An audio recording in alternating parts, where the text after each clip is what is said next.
Le mouvement de libération du Congo tient à réagir avec fermeté aux accusations non fondées récemment véhiculées par les terroristes Corneille Nangaa à travers les réseaux sociaux. Dans une initiative désespérée de redorer son image ternie, ce dernier s'est permis de citer à tort le mouvement de libération du Congo et son président national dans des propos empreints de désinformation et de mauvaise foi. Le mouvement de libération du Congo rappelle qu'il s'est toujours inscrit dans une démarche de lutte politique responsable, démocratique et légitime. Nous nous sommes levés contre un pouvoir illégitime, soutenu par les Rwandais et issu d'un véritable coup d'État institutionnel.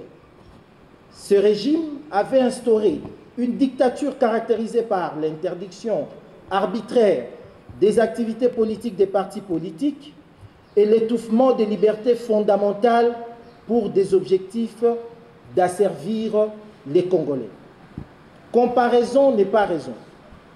À l'inverse, le terroriste Corneille Nangaa prend aujourd'hui les armes contre un pouvoir légitime issu des urnes et reconnu par la communauté internationale en violation de l'article 64 alinéa 2 de notre Constitution, ce qui fait de lui un traître à sa nation.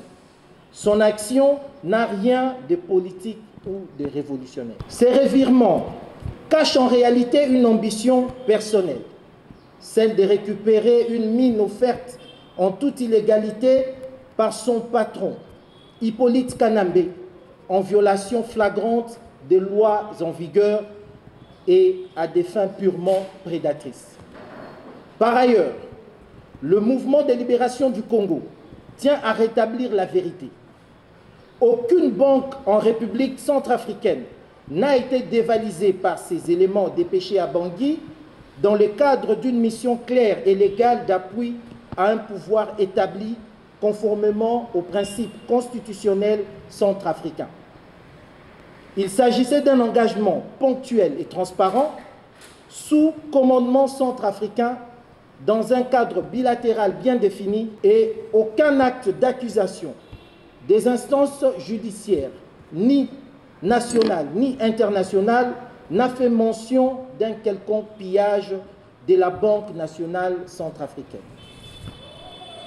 Le mouvement de libération du Congo et son président national, en mars 2001, ont fait signer les accords de paix entre les EMA et les Lendu et ont rétabli la sécurité et la paix sur toute l'étendue de l'Ituri.